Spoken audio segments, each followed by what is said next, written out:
Dr. Badr Al-Solami, our Bill Architecture UNISA and Al-Qura University students, and all participants.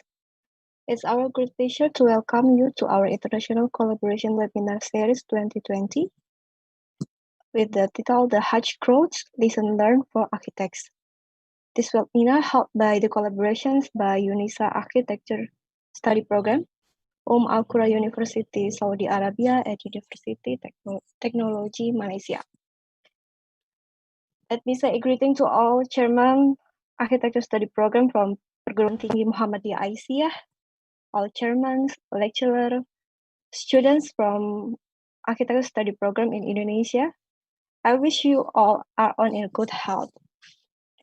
Firstly, let's say thanks to Allah Subhanahu wa Ta'ala who has been giving us His blessing so that we can attend this webinar series. Wish this webinar will run well without something will happen. Amin. Therefore, I would like to introduce myself. I'm Aprodita Emma, Chairman of Architecture Study Program. Chairwoman of Architecture Study Program UNISA. It's awesome to me to be a moderator in this webinar series. I wish this webinar will give some knowledge for us, and this webinar will strengthen the friendship between Architecture UNISA, Al-Qura, and University Technology Malaysia. Before we start, I will share the rule on this webinar. During webinar, our admin will mute your audio and video. For question and answer sessions, all participants are invited to participate by typing in the chat room. And I will select the question and deliver them to the speakers, our speakers. And this webinar can also be accessed on our YouTube channel, and we will share the link in the chat room. Okay, I would like to introduce to our speaker. This webinar will be delivered by Dr. Badr Al-Solami. Dr. Badr did his PhD at UTM Malaysia in architecture about crowd studies. Also, he did his master's degree in the University of Sydney, Australia in architecture and urban design. He teaches at Faculty of Islamic Architecture in Al-Qura University in Makkah, Saudi Arabia. Dr. Badr has wide experience in the Hajj context. He is consultant of crowds movement in Hajj for Makkah Region Development Authority. Last year, Dr. Badr was involved in designing and monitoring the pilgrim movement in Hajj. His research interests include crowding perceptions, user satisfactions, housing, value management, and sustainability. Recently, Dr. Badr was assigned as a team leader to study the reopening of Masjid al-Haram for Tawaf and Umrah. Dr. Badr, the time is yours. All right, thank you very much. It is a great pleasure to be here today to share with you some of my experience and lesson that I learned during the Hajj. Through the next maybe around 40 minutes, I will be talking about the Hajj crowds and what are the lessons learned for the architects. So let me share with you my slides. There we go. So,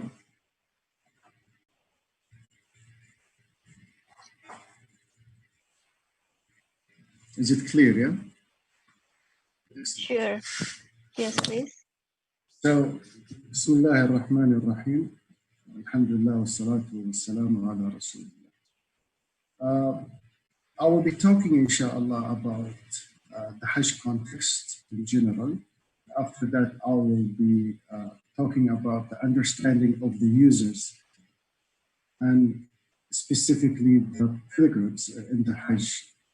And I will end up with the architectural response and the lesson that we have learned during our experience in the Hajj and how these lessons can be taken along our experience and professional practice.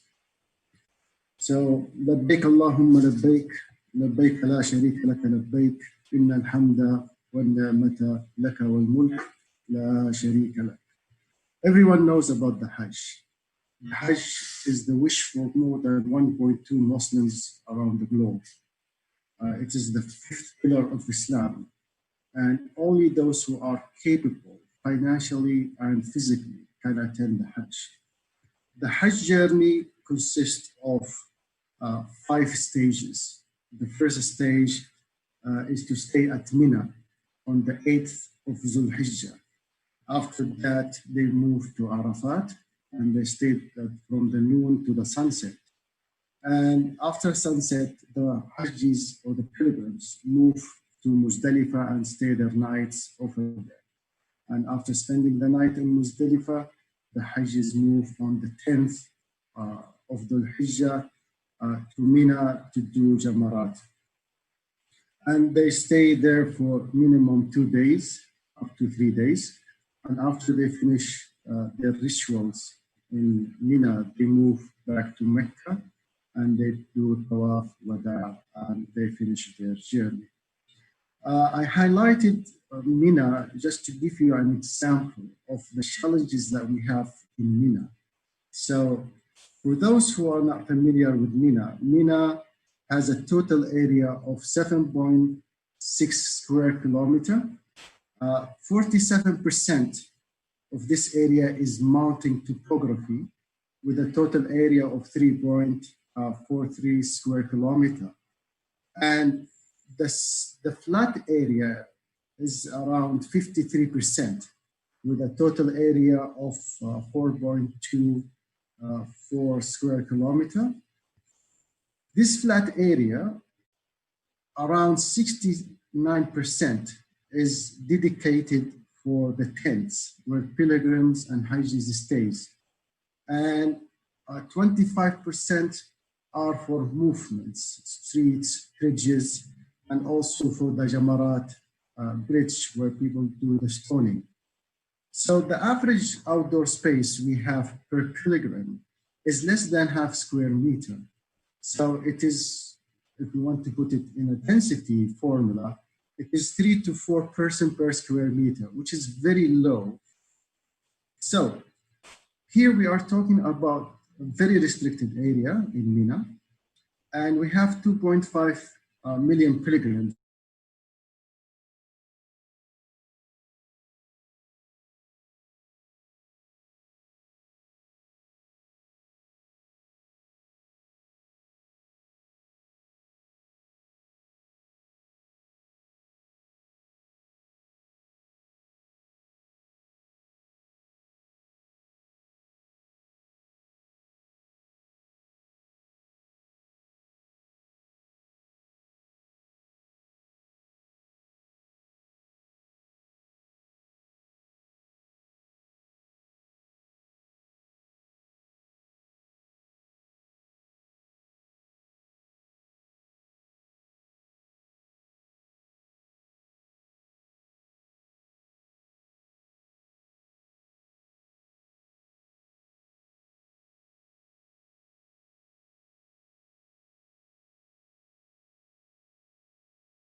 they like to rest while in the pathway.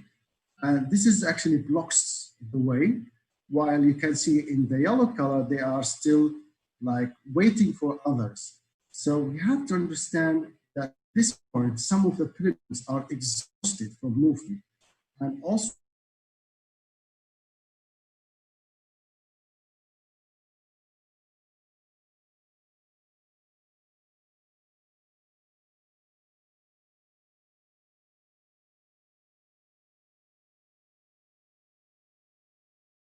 we need to consider. This is another picture also the movement in the early morning. So the pilgrims, they move, they waited in the waiting area and they climb the ramps.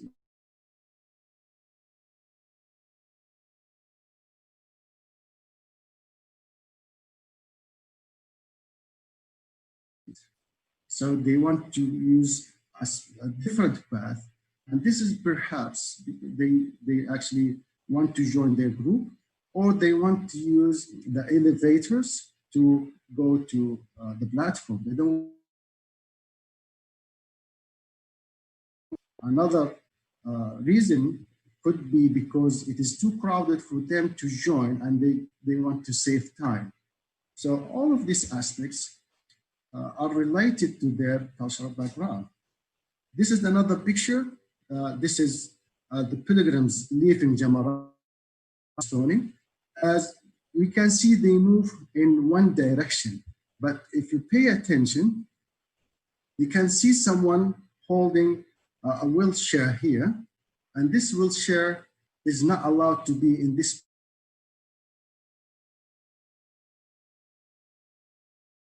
So the people that actually don't obey to the regulations, sometimes they are few, but sometimes their act could be a dangerous act, and they might cause a lot of serious injuries for the other Hajjis.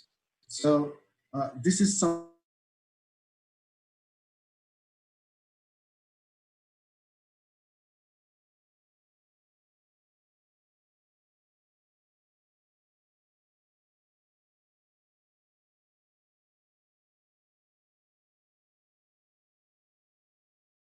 kind of insights on the context. And by understanding the context now, we can move forward to understand the user. So now the subject or the user in the Hajj is the pilgrim. We do all the services to way of performing Hajj because we care about them. We consider them the guest of Allah. So for us, it's very crucial to provide them with the full services and also to ensure their safety and they receive a high standard comfort levels in the Hajj. So what I did in 2015, I did my PhD just to understand the pilgrims crowding perception in Mina. So I went there and I collected data. I asked them how they think about the Hajj, what kind of crowding perception they receive, and what are the challenges. So I did a lot of investigation during the Hajj, and I came up with a model include the factors that affect their levels of crowding perception and how the crowding perception actually impacts their level of perceived safety and perceived comfort. And as you can see, I found like in the social demographical domain, I found that the level of education of the pilgrims actually impact positively the level of crowding perception. And also I expectation also influences the crowded perception. Expectation at this matter, I mean, how they think about the Hajj before even they come, their image about the Hajj. For some people, they think the Hajj is one-way journey, and because it's a life journey for them. They save money all their life, they sell their farm, their cows, and they want to do the Hajj at the last stage of their life. So they want to go and die during the Hajj. And we found a lot of people actually attempt to die in the Hajj. They isolate themselves in the mountains. They try to stay there. They claim they don't have anything back in their country, and they prefer to die in the Hajj. So for non-Muslim, this is some kind of nonsense. But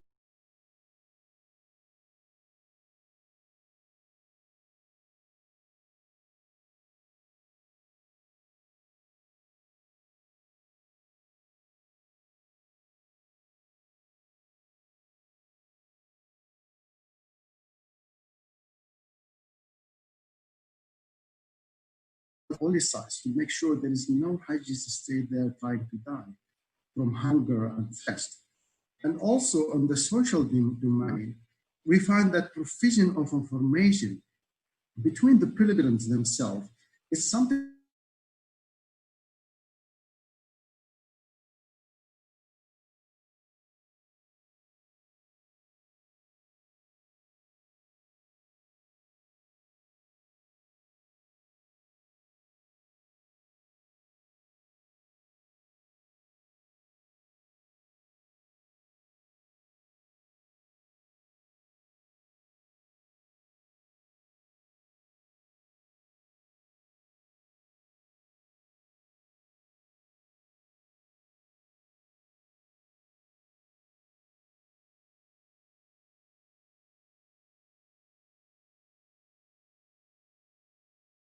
or maybe an Islamic lessons about the Hajj or the history of the companion of the Prophet. So dialogues, this is what kind of activities that we need to share.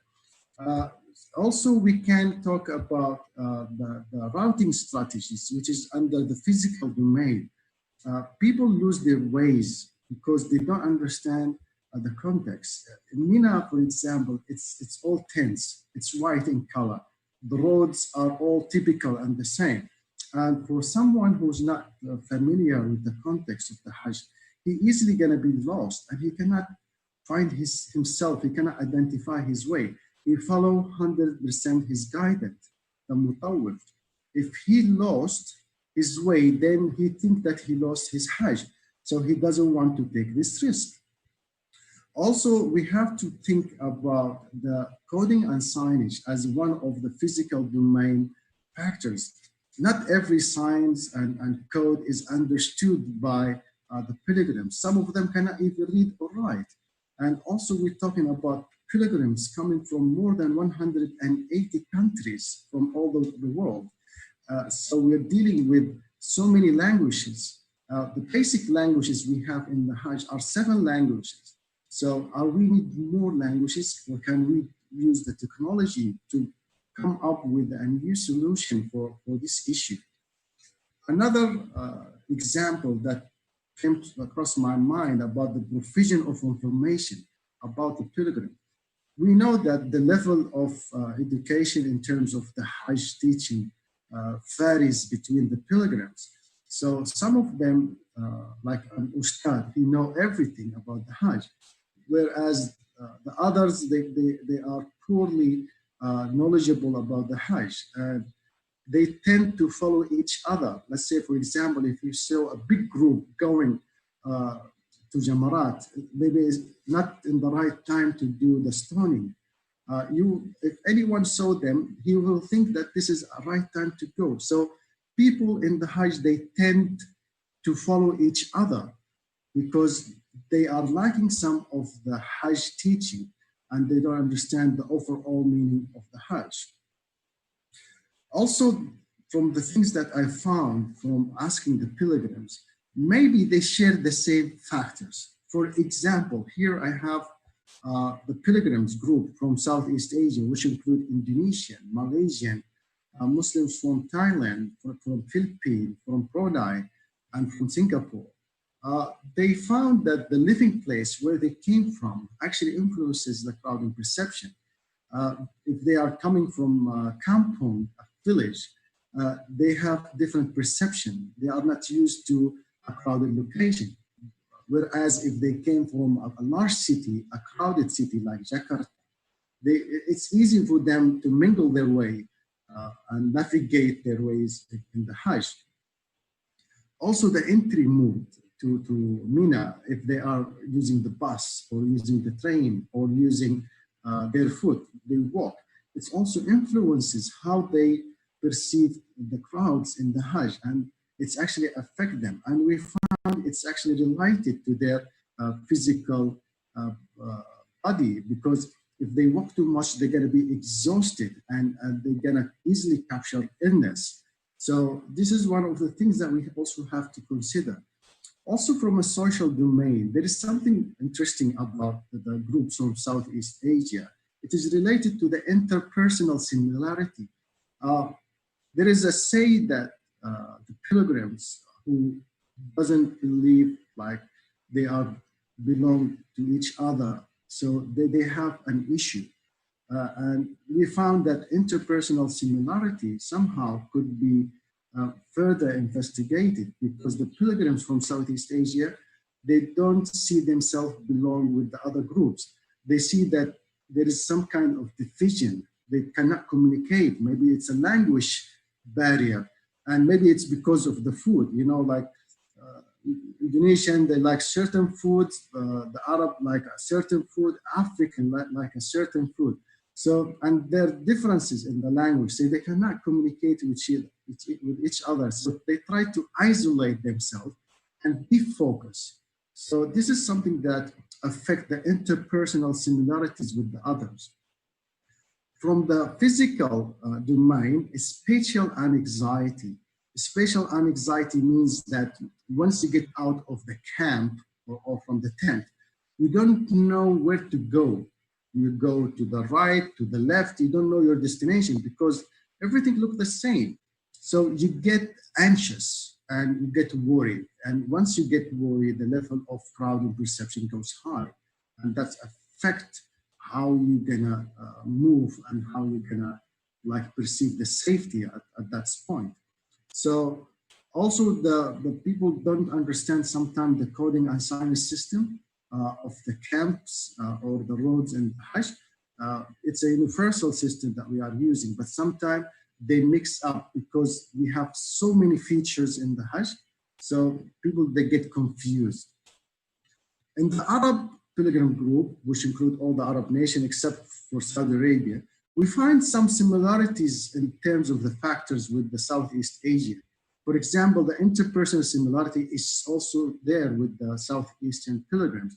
And also the spatial anxiety, it's also there. But what is interesting is that the same factor exists, but has an opposite influence. For example, like interpersonal similarity has a positive effect on the crowding perception where in the Southeast Asian pilgrims, while in the Arab pilgrims, it has a negative impact. What we can conclude from this comparison is that there is a different impact between the factors, between the groups. So this means that this group cannot be treated in the same way. We have to make a specific solution, a specific treatment for each Hajj group and make sure that we provide them with the right solution.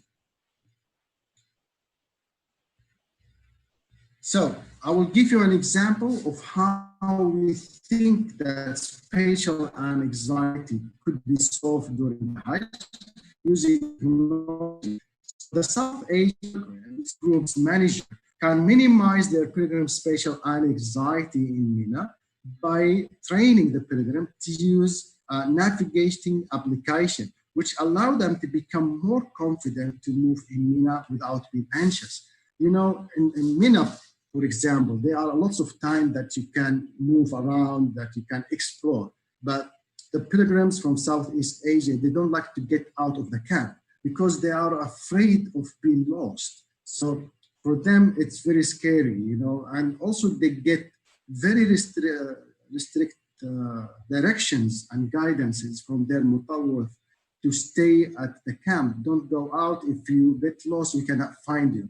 Now, this is not true. If you use navigating tools and just find where is your camp, you can move around, try and go and eat other countries' food, try to explore the historical location. try to look around. You know, it's nice. You will not find a good excitement about the Hajj if you didn't move around. It's a one lifetime experience that you need to do your best, you know, when you are there. So back to the framework. So in terms of context, we did the homework and we understand the context very well. And when it comes to the user, now we have lots of insights about the user. So now it's the job of the architects to provide a better physical environment. So for architects at the level of the urban design, what the lesson that we have learned? We have learned that there are physical factors. For example, routing strategies, disorientation causes, and code and signage system. These factors affect significantly the crowding perception and the pilgrim perception of the street urban quality. So we can say that streets in Mina are lacking urban qualities. That's why they influences the pilgrim crowding perception. So what we need, we have to look for objects and like landmarks and open spaces. So we can use them to identify the street imaginability, streets legibility, enclosure, transparency, linkage, complexity, and coherence. These are the urban quality of any outdoor space. So for us, we have to pay attention for those elements and qualities to enhance the spaces and to improve our users' routing strategies and to make them confident to walk on the space without losing their way, and also to provide them with a better way of signage system to make them confident to move around without being worried of losing the time.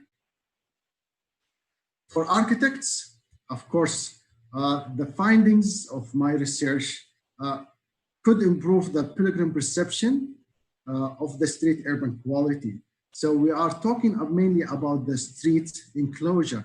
Unfortunately, the picture that we can see now, this is a picture that has been taken in the last year Hajj season.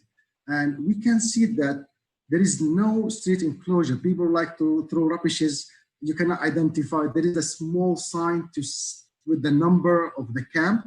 So you cannot see it if you are holding your umbrella and you are walking under the sun. You cannot see the sign. You cannot tell what's the difference between this camp and the other camp.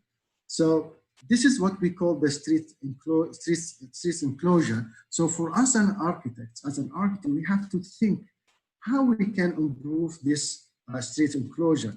This is something that we can do, like we can create the street spatial identity by including features to enhance the urban space visual memory. Researchers have found that the visual memory is better than any signage and code systems because you give them something that they can remember the space or the place. For example, if you have a specific architectural vocabulary being designed in the building, it will be like a landmark.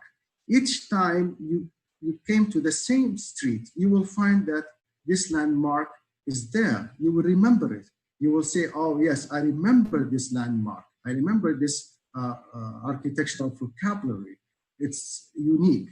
So this is the kind of things that we have to focus on, whether we are treating anything in the Hajj or we doing something outside the Hajj context in our cities, in our villages. We have to pay attention to the small details that can make a big difference and give a visual memory for the building. So let me conclude. I said it's 40 minutes, so it's only have like 5 minutes. So crowding is not only related to the Hajj. You can find it everywhere. You can find it in Europe. You can find it in China. You can find it everywhere. What we can do as an architect, we have to understand the context. We have to understand the users. So when we design, we can create a better environment for the people, whether they are in a like commercial street or in a historical area. Also, if it's in the Times Square and we are trying to design a futuristic image of that area, it's all related to the framework. It's all related to the context understanding and the user understanding. So we are as an architects, we can improve them, and we can have an effective contribution to that space.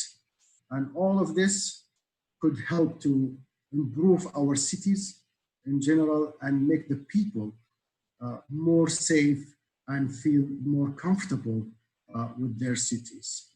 Thank you very much for listening, and assalamu alaikum. Waalaikumsalam. Thank you so much, Dr. Badar. I think we have the interesting question from Bu Indah. Doctor, Yes, please. How the urban setting changed to respond Hajj after COVID-19? Okay, we all on pandemic now. That's actually a hot topic now in our meetings.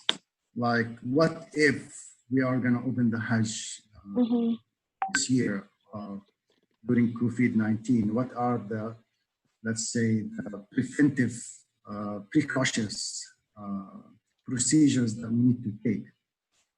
There are lots of discussion and are like debates about the best practice.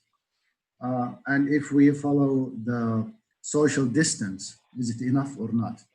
And if we use machines to measure the heat of the body, and also machines to like make sure that everyone doesn't have symptoms of this disease. Is it still safe? I have a personal opinion. Like, I can say that if we want to do something related to COVID-19 or any pandemic in the future, we have first to make sure that we have some kind of resilience in the numbers. So we don't have to go with the 2 million pilgrims. We have to reduce the number. This is rule number one. Rule number two, we have to have a good collaboration with the countries. Like, if you want to send someone from Indonesia, what are the procedures over there? So there's supposed to be some kind of protocols during the pandemics. Indonesian governments have to do certain steps. The Saudi government also have to do certain steps. For example, like, let's say, the medical checkup. This has to be done at the Hajj country at least 7 days before traveling to make sure that he's healthy. And if he come here, also he has to go, this is my personal opinion, he has to go through quarantine for 7 days. So in total we have 14 days. After that, we can declare if he's okay for him to perform Hajj or not. And in the Hajj, let's say if he's gonna use the bus, the normal capacity of the bus is 49 Hajjis, you know? So we cannot use the 100% capacity of the bus. We will use 50% to maintain the social distance. And also, if you want to go to Masjid al-Haram, he has to go through a schedule. It's not like an open, like in the normal Hajj, you just go to the Masjid al-Haram, do your tawaf, do your umrah. No, we have to schedule it. We have to have online system where each one of the Hajjis book a number and a slot of time to do his umrah and to do his tawaf. So it's not easy. It's a system, a whole system. Starts from the country of the Hajjis until he perform his umrah, until he do his Hajj and return back. So this is a big lesson, like, you know, we have to learn from, and we are doing lots of research and studies about this point now. Okay. Thank you, Dr. Badar. It's a political answer, I understand. I cannot give you an absolute answer. But exactly, I think. The next, it's a relate for me. It's an Indonesian people from YouTube channel. She give a question: how to maintain the crowding based on the various body proportions of Jamaah or Hajj participants. As you know, Indonesia is Asian people has smaller and shorter body. like me. Okay, this is something we do during the schedule. Like, what you don't understand that every single group in the Hajj, like they have a schedule, they have time. Let me tell you a bit about how we classify the Hajjs. We have a seven big group, like the 2 million or 3 million. We divide them to 7 groups. We divide them to Hajjis from Southeast Asia. Southeast Asia include nationalities from Indonesia, Singapore, Thailand, Philippines, Brunei, okay? And we have South Asia group, which is India, Pakistan, Sri Lanka, Bangladesh, Afghanistan, Kashmir, Burma.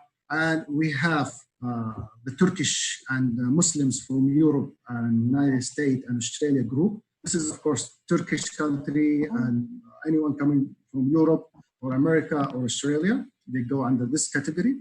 And also we have the African group, which is include all the African except all the African that does not speak Arabic. And we have the Arab groups, which include all the Arab except Saudi Arabia. So, and we have number 6 is the Iranian group. They have a specific group because of their mazhab. They have specific needs. And we have the internal group. The internal group is from Saudi Arabia, includes Saudi and non-Saudi. Anyone live in Saudi Arabia, he can perform under the internal group. So in total, we have seven groups. Now, for each group, we have also subgroups. We call them maktab. Under each maktab, there are also subgroups until we reach the smallest group. The smallest group is 250 hajjis. So this is what we prefer, so we can manage them. And we give a specific time, a specific pathway to move from the camp, let's say to Jamarat, and do their Jamarat and return back. So we give them time slot of 30 minutes, 1 hour, and 1 hour and a half, depends on their distance or location from the Jamarat place. And we have like a parameter. When, let's say, when we have to move the Indonesian pilgrim, usually we use a specific pathway to Jamarat. I will give you an example. Now, the Indonesian, they use the 3rd floor of Jamarat, because now Jamarat, we have 5 floors where you do the stoning. It's a big building. So they use the 3rd floor. So to walk to this 3rd floor, they use a tunnel, specific tunnel. So they don't share with other groups with different body mass. I can tell, like if before 2006, to be specific, they use the same pathway. Like you find hajjis from Indonesia, beside them hajjis from Africa, hajjis from Egypt, you know? So that's caused troubles because different body mass, different strength. If anything happen, of course, they're gonna crush the Indonesian, yeah? So we have to separate them. We have to make sure that they have a separated pathway.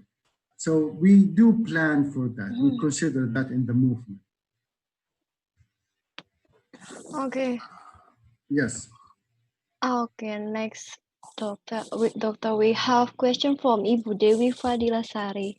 Is it possible to separate male and female jama'ah during tawaf through the design? So,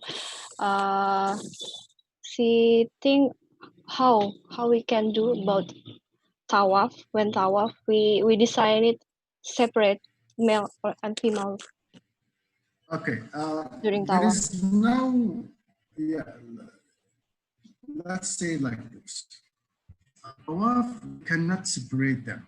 Yeah. We cannot say, okay, from this time to this time for men and from this time to this time for females. Because people, they have different preference.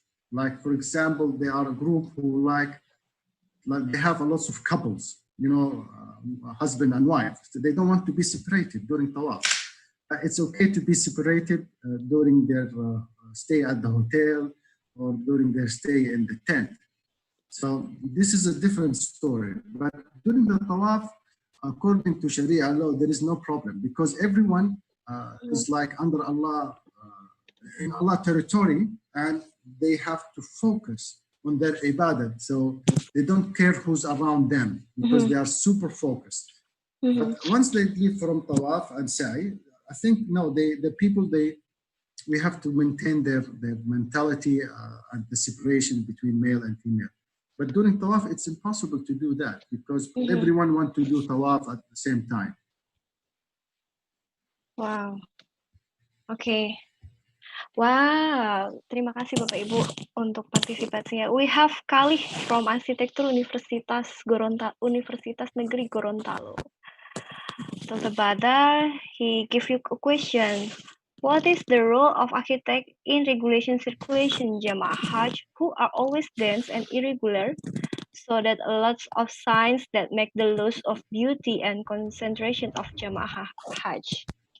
Yes, that's what we are trying to do now.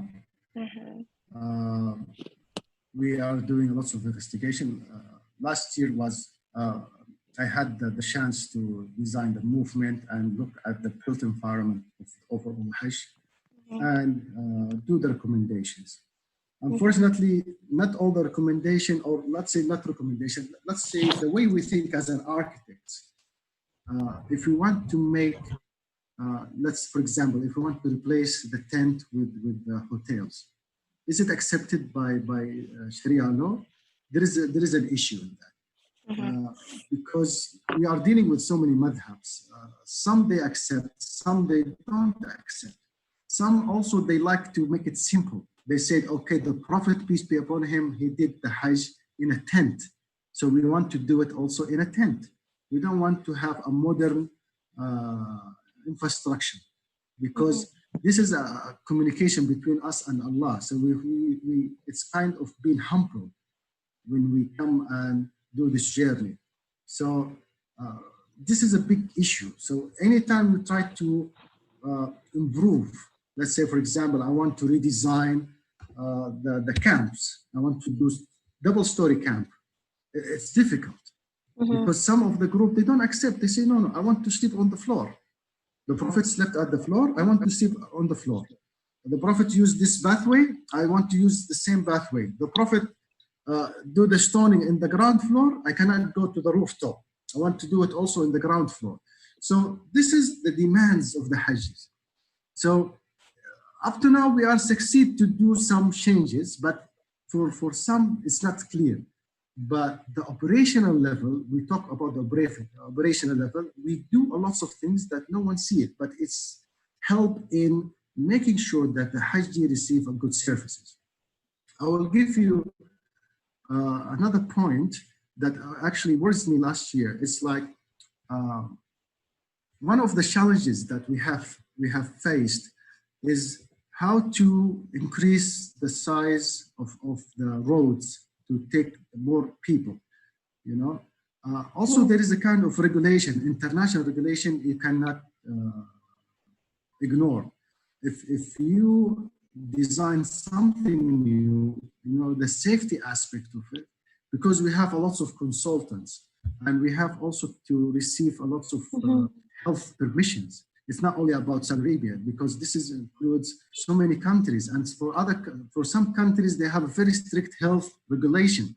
So they want to make sure that when they send their Hajjis, the Hajjis receive a good health treatment. So if we said, okay, we want to do a larger streets, we want to cover those streets with a shaded area, nicely architectural design shaded area. Some of the health advisor, they actually said, no, don't do that. And there is a reason, because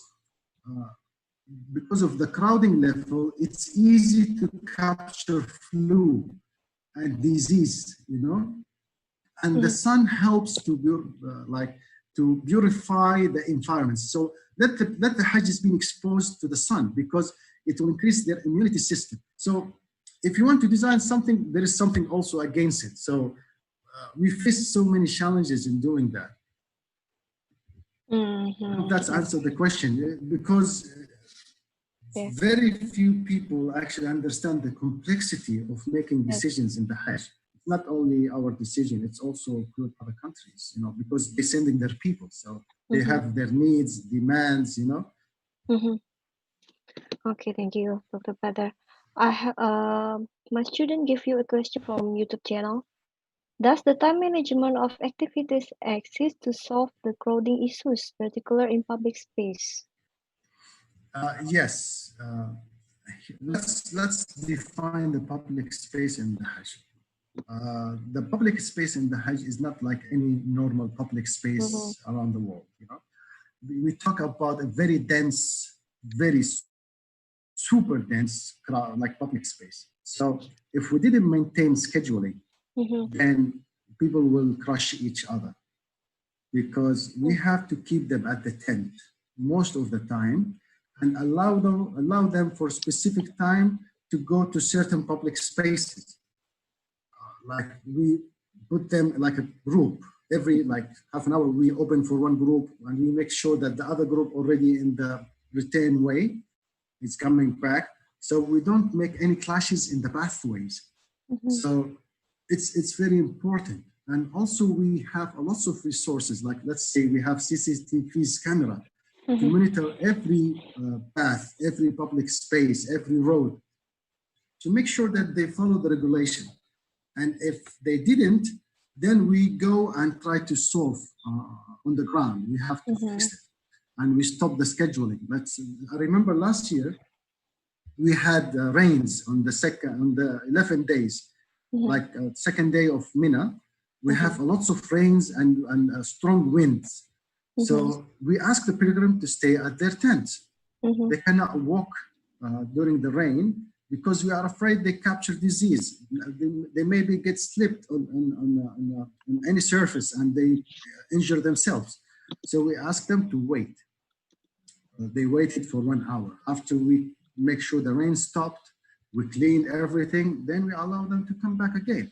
This 1 hour stop actually affected the next stages. So we have to reschedule everything. We have to reschedule. We spend 3-4 hours just to do rescheduling of each Hajj group to make sure that they have an harmony in the movement and to make sure they don't have any crashes in their way. Okay. Ibu Indah give you a questions again, but not about Hajj, yeah, but he also questions about Saudi Arabia. Wait, how the social distancing? How social distancing will change the design's guideline in public space? How to respond it, Dr. Badar? Yes. Social distance. I actually have been reading an article 2 days ago published by experts.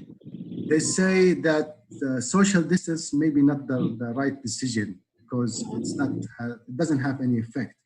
Yeah. So this is like, if it's true and other people and other researchers confirm this study, that means we don't need any social distance, because social distance is actually meant to protect us from capturing the disease.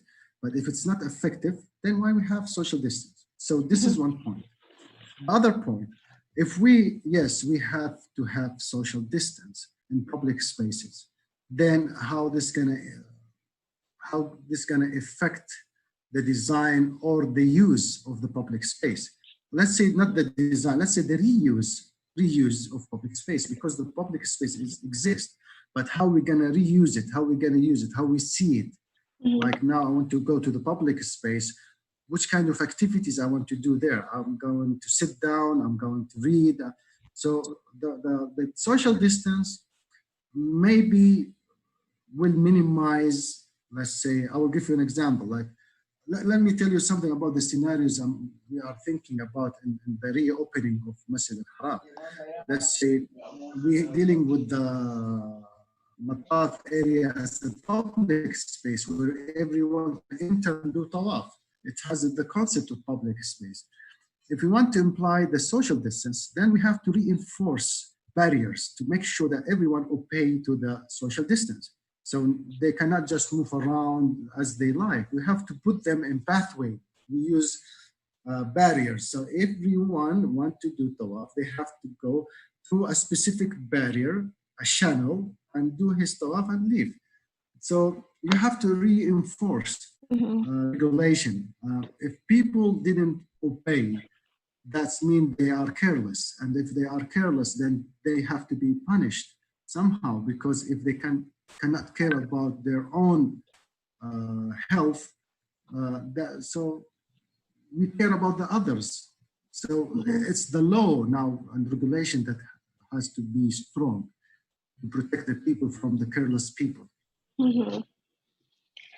Okay, Dr. Badar, thank you so much for your sharing today. It's awesome. And it's a honor for Architects UNISA. You can join sharing and discuss with us. Wait. Do you remember Sate Jogja? Yes.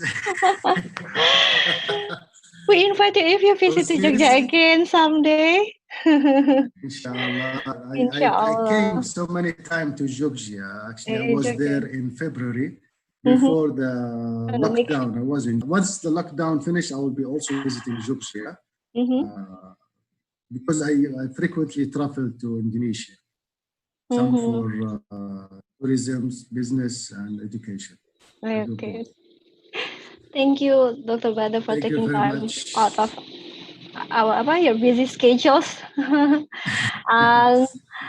all participants, I think this session has given us new insight, that we learn as an architect, as an urban designer. I think that's all for today, right, Dr. Badar? Yes, thank you very much. Thank you, and I apologize previously if any words that less pressing to all you here. Let us close this seminar by saying Alhamdulillah, and I wish we can share again in the other webinar. Yes, one second. Can I answer? There is someone who asks question. Yes. Rahmat Hidayah. Wait. This is an interesting question. What idea can solve the problem with design of interior implementation? Yeah, okay. As we know, the typology of the columns, gates, and the color look similar. This is very interesting question. 2 days ago, I had a discussion with one of my colleagues about the gates and how many gates now we have in the Grand Mosque, Masjid al-Haram. We have more than 270 gates. So 270 doors in the Masjid al-Haram. For me, it's confusing. And I'm a specialist in the Hajj, and I'm also specialist in Masjid al-Haram. And I get confused. If we have this number for the anyone coming from outside, he also going to be confused. Also, the columns inside the Masjid al-Haram looks the same. So the difference is in the pathway. This is what we are trying to do now. Let's say we depend from where you're coming to the Masjid al-Haram. If you're coming from the north direction, then there are a group of hotels you're going to stay there. If you're coming from the south, we put you in a specific group of hotel. So it's about the movement. Everything now is solved by the movement, and we make sure that we use one name, only one gate name. The main gate of Masjid al-Haram, you will find big gates, and these big gates actually we treat it as a landmark for you. So when you go inside, you have one center point, which is the Kaaba. Okay? When you go out from the Kaaba, you have another, which is the gate that you came from. So this is how we solve it now, because it is very difficult to give a specific color for each column or to give a specific name for each way. So it's difficult. I hope that's answered the question. I'm sorry, I love this question, so I have to address that one. I give the floor for you to Mr. Ardiansa is our lecturer in ICA University. Honestly. Okay. For Ibu Hindun, could you please upload to the web? Yes, we upload this webinar in our YouTube channel in Arsitektur UNISA. And thank you so much, Mr. Badar. I hope you and all participants in a good health and stay safety and stay healthy for everyone here. Okay, I will close this webinar. See you in next webinar. I hope we can meet again in Jogja, Dr. Bada. Inshallah, inshallah. Terima kasih for this opportunity and jumpa lagi. Yeah, yeah. See you soon, inshallah. Thank you. Terima kasih.